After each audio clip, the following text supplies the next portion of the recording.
Hello and welcome to the finally after a long 2 days of both a PTQ and here today a WMCQ in Manchester, England. We've seen in the semi-finals Andrew Devine take down Adam Breeden 2-0 and Luke Southworth beating Richard Parker even 2-1, and this sets up a final now of our number 1 seed Andrew Devine, who will be playing first against our number 3 seed Luke Southworth. Andrew Devine is playing his Naya Deck that's done him so well so far this weekend. I believe he's got 17 wins out of the 21 matches he's played so far this weekend, with 2 of those also being IDs, so he's on a bit of a roll this weekend.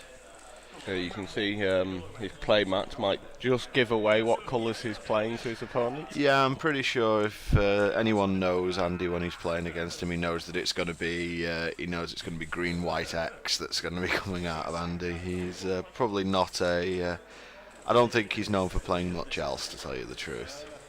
So he wouldn't have been a big fan of Psychotog when that was around. Probably not. Luke is on the Act 2 deck. We've seen quite a lot of that today. Seen a few Boros Reckoner Blasphemous Act kills. Wonder if we'll see some more in this match. Well, so everyone's got their shock lands, but no one's taking damage from them. No. Andrew making an Avacin's Pilgrim on turn 2. The old powerful turn 2 dork, because you don't draw it turn 1. I mean, if he hasn't got a 3-drop in his hand, he may well have just decided not to shock himself, but he can draw into 3-drops, so I think he's still better off shocking himself turn 1. Huntmaster for Andrew. This is pretty much close to a perfect start for Andrew. It's what you want to do, ramp into your turn 3 Huntmaster. Yep. And Huntmaster's going to do some work against Aristocrats if it stays on the board. If is the big thing with Magic. It is, really. In fact, it's one of the favourite things for people to do. I would have won if this had happened. Yep. At which point someone points out that in fact didn't happen, and therefore the scoreboard doesn't care. And Luke comes back with his own favourite turn 3 play there. Yeah, Andrew's got a couple of choices here, but I think he's just going to pass the turn, and he's going to kill the Cartel Aristocrat. Leaving Luke all alone with his Boros Reckoner, which does a surprisingly good job of holding off the hordes of enemies. Yeah, it makes combat just so difficult, and especially when you have that first strike mana open as well. Yep. I mean, Ravager of the Fells is 4/4, so theoretically it can beat up that Reckoner, but Luke is packing 4 Tragic Slips, so I think that Andrew will be wanting to avoid combat with that Reckoner if he can. You'll probably see games starting to grind to a halt, as of course this being the final, people do want to make sure they don't make a mistake. I mean, these guys are both pretty good players, and they're going to know their decks pretty much inside and out, and I think they'll both have play tested these matchups somewhat. So I can't imagine that they're going to just be sitting around for 5 minutes deciding on one decision. It's just a case of planning out the turn and then doing it. I believe Luke Southworth, I think it was, actually said he didn't test this matchup.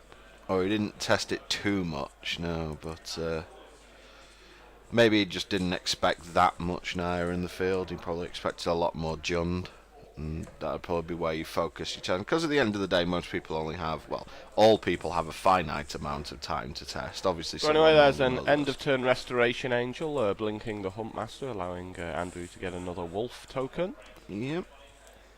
Even though the Huntmaster would have naturally flipped there, Andrew's got 5 more power he's capable of attacking with this turn by putting that Restoration Angel in.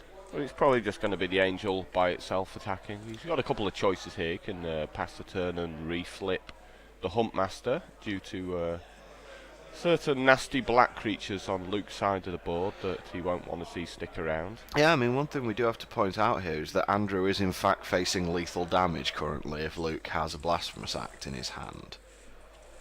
With there being 8 creatures currently on the table, plus the 13 from the Boros Reckoner, Luke is currently capable of doing 29 damage with a Blasphemous Act here. So if Andrew doesn't have any direct damage in his hand for dealing with these cards. He might just go ahead and not play anything at all. Yeah, that would be my guess. He can't let Luke untap in the situation that he's in. Luke will know enough about these Naya decks to know that they have pretty much no instant speed interaction, as far as instant speed removal goes anyway. And Andrew's going to make Domri Rada, and I think he's going to fight the Blood Artist with his Avacyn's Pilgrim for a bit of extra rub-ins there on the old Blood Artist. That's what you get for playing naught ones.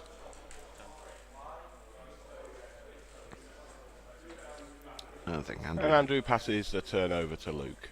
Yep. Be interesting to see whether Luke did, in fact, have a Blasphemous Act in his hand for the kill there. I think he'd have cast it by now if he. I think certainly now he would have cast it. I mean, all right, it doesn't. All right, it doesn't kill Andrew, but it wipes that pretty intimidating board out.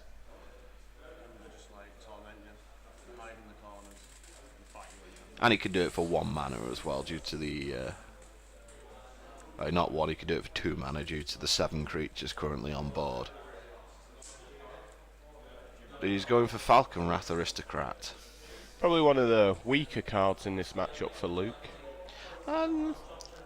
Andrew can't really block it, to tell you the truth, so it can go in. It can get in quite easily. I mean, it is weak to Thundermaw Hellkite, of which I believe Andrew is running 4. So he's not going too short. But yeah, with a Domri on the pitch, the Falcon Wrath's not going to survive too long. I mean, unless he wants to start just binning monsters to it to keep it alive.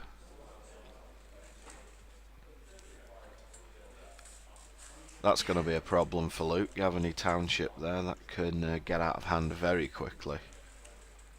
So it looks like Andrew revealed a Restoration Angel from ticking up Domri there.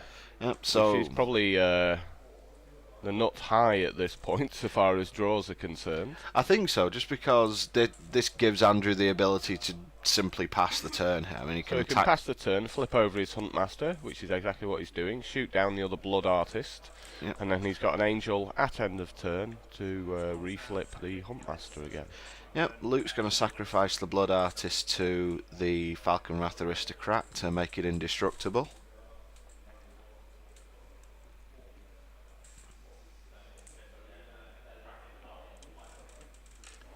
Now he's just got to decide how he wants to attack, if he wants to attack. I mean, I suppose there's no downside to attacking with the Falcon Wrath because it's indestructible. It's just a case of where he aims the attack.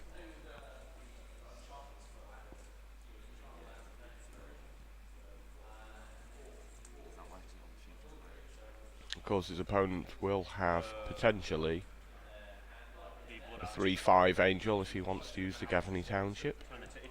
Or 4/5. 4/5, yeah.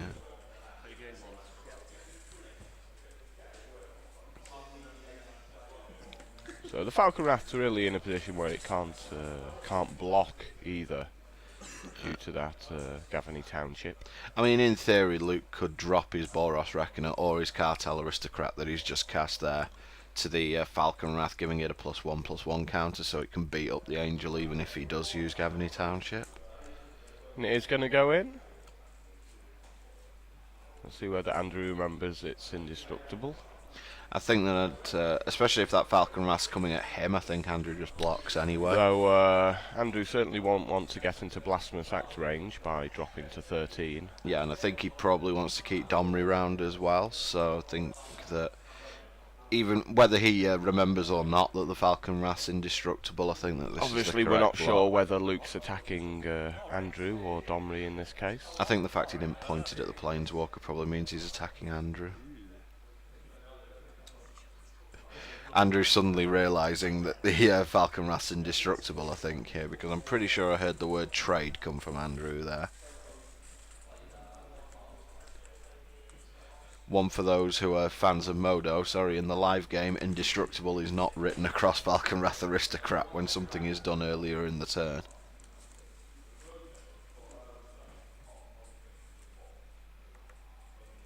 But again, I think it's a fine block no matter what the situation.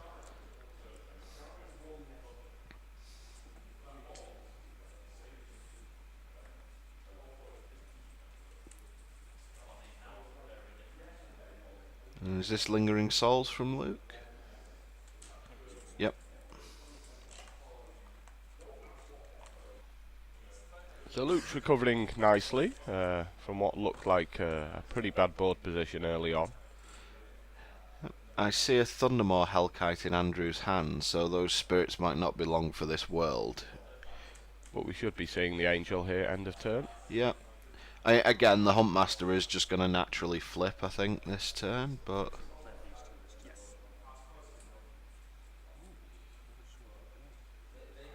Yeah, the Huntmaster will naturally flip, but again, putting a bit more power on the board. Well, with Luke being at 16, if you untap and play a Thundermaw, you can swing over for 8, and it puts him on a 1-turn clock. Yep. Additionally, he may just want to hold up Gavany. I mean, there's a lot of power on the board, looking at the way the board is at the moment. We might see Domri Rad vanish this turn. Yeah, I can imagine that the Angel's probably going to fight something pre-combat. It's either... Yeah, I mean, he could fight something with the Angel, make Thundermaw and put Luke really on the back foot. If he's going to fight anything, it's probably going to be the Reckoner, so that he has to take the Reckoner out. It's the only way he's losing the game from here. Yeah, I mean, it's not obviously something that you'd want to do in an ideal world, fight a Reckoner, but... But if Luke was to untap, make a Blood Artist, and then cast Blasphemous Act, you know, he's won the game right there. Exactly. So why give him a chance of winning? And with Thundermaw and Gavany Township, anything that you make in the future is going to be a threat. So the Angel does indeed fight the Boros Reckoner, and while Luke would like to take the Angel out, he pretty much has to take the Huntmaster out here. He's thinking, definitely. Yeah, he's going to take the Huntmaster out. The Huntmaster's already done so much damage, killing 2 of Luke's creatures and producing 3 wolves. Yeah, it's done its work, we should say, for this one.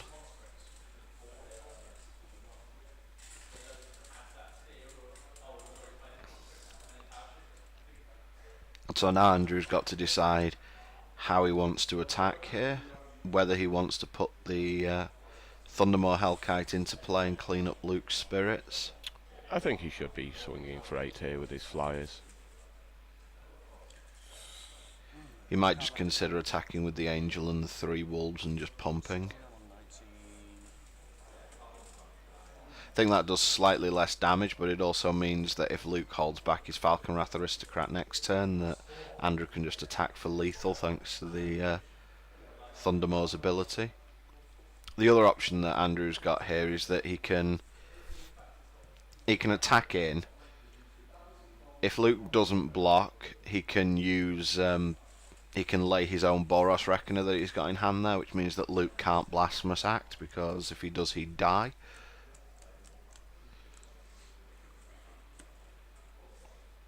So Andrew's certainly got a couple of lines open to him here. I think he's just counting up how much mana he needs at this point. That's why we have fingers, for being able to count to 5. Pens too. Pens get a lot of use in Magic for counting. And Andrew just leaving his Avacyn's Pilgrim at home. And Luke makes the correct block there with 2 spirits on the Angel. If he just blocked with 1, the Gavany Township would be able to pump the Angel out of lethal range. But because that Angel already has 2 damage on it, 3 damage on it from the Boros Reckoner fight earlier, the double block takes it down. And now with Luke on 10, Andrew is free to play out his monsters as long as, yep, there's Boros Reckoner. So Luke's pretty badly behind the 8 ball here.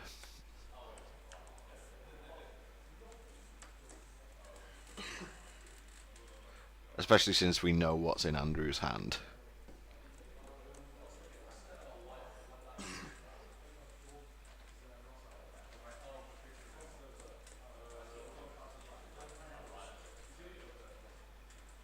So, wonder what they're all waiting for here.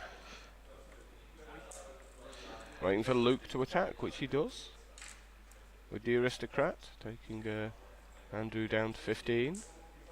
And another Boros Reckoner. And flashback Lingering Souls. So I'm pretty sure Andrew's line here is to just Thundermaw Hellkite and swing.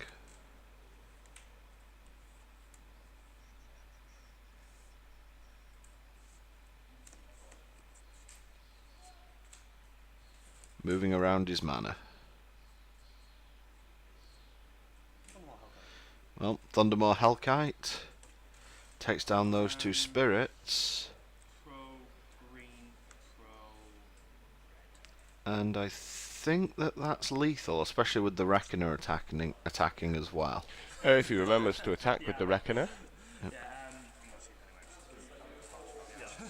Yeah, and Luke realises that as well and scoops up his card, so it's 1-0 to Andrew Devine.